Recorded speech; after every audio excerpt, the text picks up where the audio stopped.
Hello, everybody. Welcome back to our little piece of YouTube here. I am Yeager from YeagerShots.com, and today is going to be super anecdotal, but not just anecdotal as in my opinion and just me. I think this kind of can cross over into the conversation with anyone who shoots cameras. I am discussing my problems with 35mm film today, not my problems with 35mm in the past. So a little bit of backstory here. Look at this logo.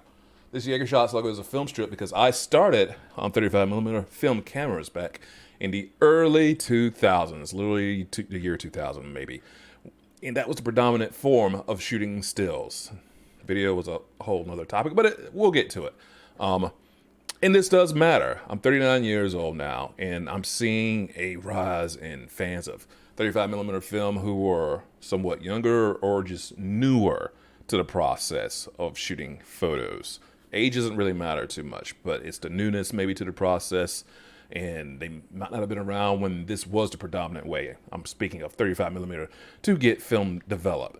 So I had a revelation, but the backstory, I think, to show my revelation is kind of important to break down a little bit further, that the time and cost associated with developing film and driving to a place to get film. This is my first lessons in business was $20. I charged someone for some photos, and it took $20 to get the prints developed and get 2 prints back.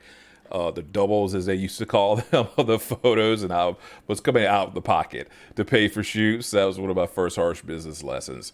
But the expertise to trying to find a place that could develop well was also a problem, because every drugstore wasn't created equal, and the dedicated film developing place might have had some weird hours, and further away, it was just a little bit to it.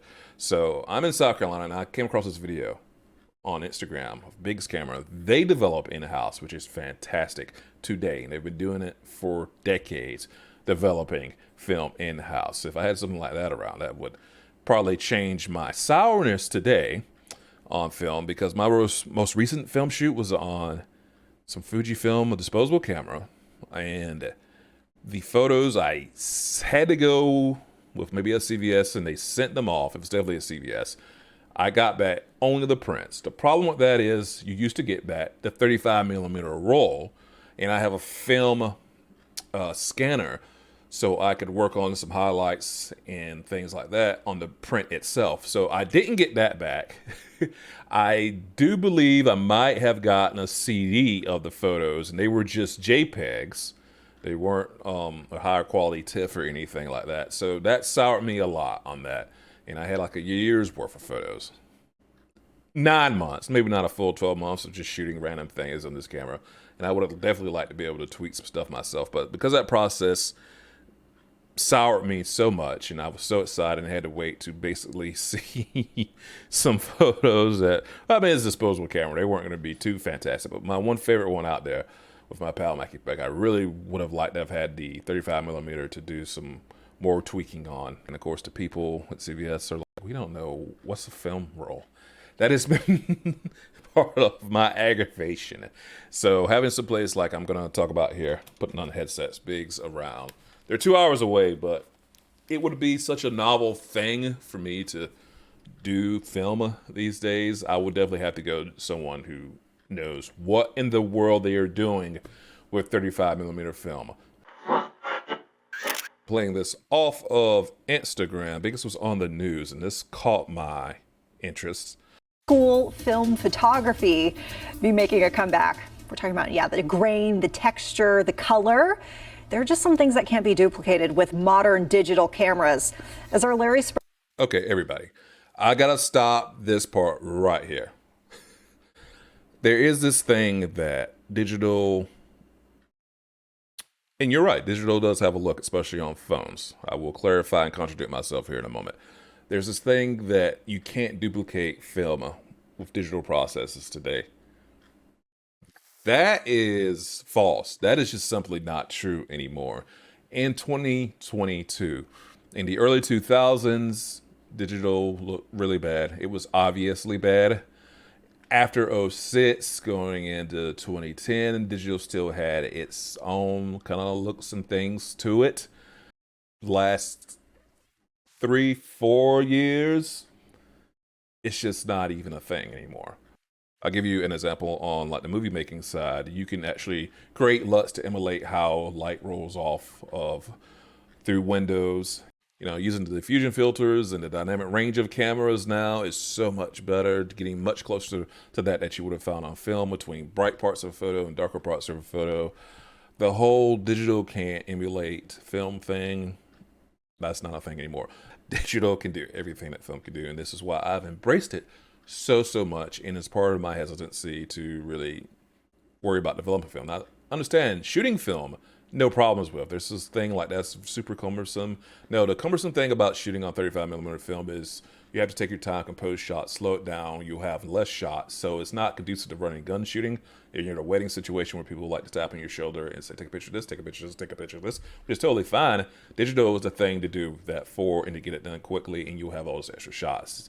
It's just a much more precious process when you have the film to shoot. So that is why it's not super conducive to my workflow. It can be conducive to other people's workflow when you have the time to compose shots, meter shots, get your lighting and everything right, photo shots. And that's part of the fun of using film. To me, I don't really know how thrilled I am to shoot the film, go through the rigmarole I've gone over of getting it developed and knowing I'm probably going to put it on a computer where it's just going to be digital anyways.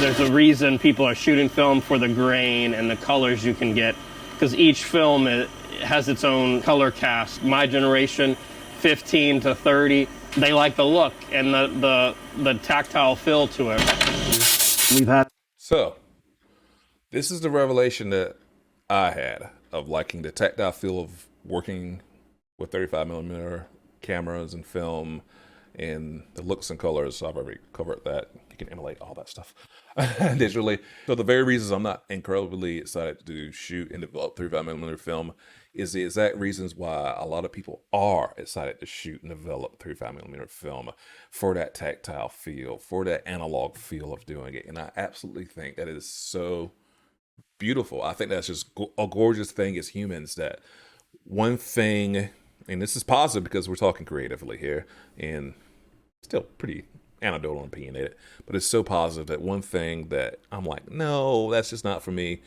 Another set of people are just like, this is so cool, and they're so into it. And I do think that shooting on 35mm is definitely a fantastic way to really go a little bit beyond learning about photography and just what that camera does and what it takes to get an image. And I think that's just absolutely beautiful and gorgeous. So hats off to Biggs for hanging in there and being around, still doing 35mm film. And hats off to anybody who loves to shoot 35mm film. I don't want to take that away from you, because that's how I learned. I have many memories in some drugstores where friends were working the photo lab, helping me get pictures done. And I've even worked those machines before, and that's an experience I cannot exchange at all. I learned so much from that. Very good schooling there when I couldn't afford to go to a proper school and education. So I might not be developing a bunch of film, but I certainly am into vintage lenses. I've got some adapters for these, and I will be doing some videos showcasing these on the A7 IV, so get subscribed to make sure that you catch all of that. Swing by my store over at YeagerShots.com and check out some shirts like these, photography and video, as well as channel themed apparel. And remember to subscribe to never miss a shot from YeagerShots.com. I gotta take a trip out to Biggs. Rainy, you wanna go to Charlotte, North Carolina?